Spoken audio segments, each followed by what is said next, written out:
السلام علیکم۔ یہ جو انسیڈنٹ میں آپ کے ساتھ شیئر کرنے جا رہی ہوں یہ میری ایک نیبر فرینڈ کا ہے۔ بیسیکلی وہ 7 بہن بھائی تھے۔ میری جو فرینڈ تھی وہ سب سے چھوٹی تھی۔ اس کے والد اور 4 بڑے بھائی تھے جو کہ ٹیلر تھے۔ ان کی دکان اور ان کا کاروبار بہت اچھا چل رہا تھا۔ انہوں نے بہت کم ٹائم میں اتنی زیادہ محنت کر لی تھی کہ دیکھتے دیکھتے کچھ ہی ٹائم میں انہوں نے اپنے کاروبار کو اور زیادہ بڑھا لیا۔ ایک شاپ سے انہوں نے دوسری شاپ بنائی، پھر دوسری سے تیسری اور تیسری سے چوتھی۔ دیکھتے دیکھتے ان کے مالی حالات بہت زیادہ اچھے ہو گئے۔ ان کی ساری بیٹیوں اور بیٹوں کی شادی ہو گئی، صرف میری دوست کو چھوڑ کے۔ جو بھی ان کے گھر کو دیکھتا بہت رش کرتا تھا۔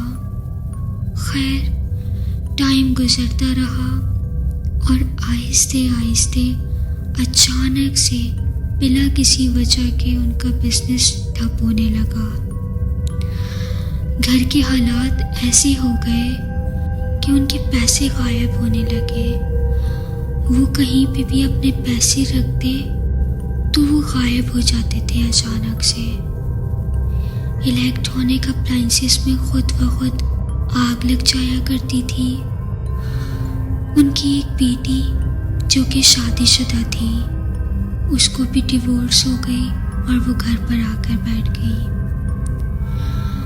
اچانک سے انہیں اپنے گھر میں ایک بہت ہی خوفناک عورت نظر آنے لگی۔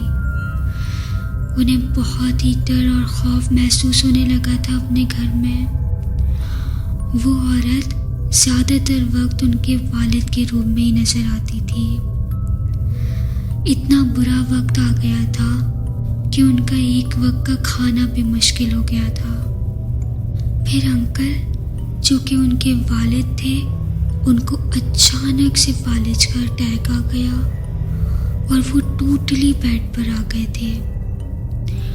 ان کی جتنی شاپس اور جتنے بھی ان کا کاروبار تھا وہ ان کے علاج میں سیل کر دیا گیا، مگر جو کہ انکل تھے ان کو کوئی بھی آرام نہیں آیا اور لگاتار وقت کے ساتھ ساتھ ان کی طبیعت اور زیادہ بگڑتی چلی جا رہی تھی۔ پھر ایک دن کسی نے ان کو مشورہ دیا کہ آپ کسی عالم دین کے پاس جائیں، آپ ان سے اپنی پریشانی ڈسکس کریں کہ اچانک سے بیٹھے بٹھائے آپ پر اتنی مصیبتیں جو آ رہی ہیں اس کی آخر وجہ کیا ہے۔ کیا پتہ کسی عالم دین کی وجہ سے ہی آپ کی ساری پریشانیاں دور ہو جائیں۔ پھر ان کا بڑا بیٹا اور ان کی امی حیدرآباد گئے ایک بہت بڑے عالم سے ملنے جو کہ بہت اللہ والے تھے۔ جیسے ہی وہ ان کے گھر میں داخل ہوئے انہوں نے ان کو دیکھتے ہی کہا کہ آپ کے گھر میں کالا جادو ہوا ہے جو کہ آپ کے والد پہ سب سے زیادہ کرایا ہوا ہے تاکہ وہ ایسے ہی بیمار رہیں، اور ہو سکتا ہے کہ ان کو مارنے کی بھی کوشش کر رہا ہو کوئی۔ آپ سے حسد اور جلن میں آپ کے گھر کو برباد کرنے کی کوشش کی جا رہی ہے۔ ان کی والدہ نے کہا کہ پلیز آپ مجھے نام بتائیں کہ کس نے کروایا ہے یہ کالا جادو، مجھے پتہ تو چلے کہ کون ہے جو ہم سے حسد کر رہا ہے۔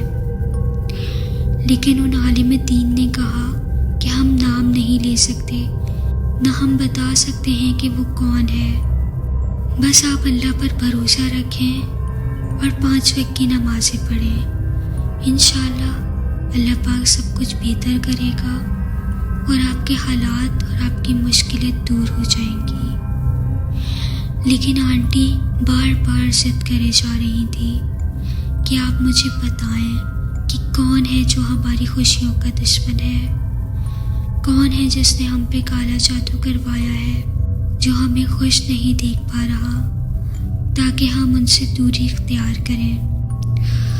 تو ان عالم صاحب نے کہا، اچھا میں آپ کو نام تو نہیں بتا سکتا، لیکن ہاں آپ اپنے گھر میں ایک دعوت رکھیں جس میں آپ اپنے سارے خاندان اور اپنے دور قریب کے سارے رشتہ داروں کو بلائیے گا، لیکن ہاں دھیان رہے کہ کوئی باہر کا بندہ نہ ہو اس میں۔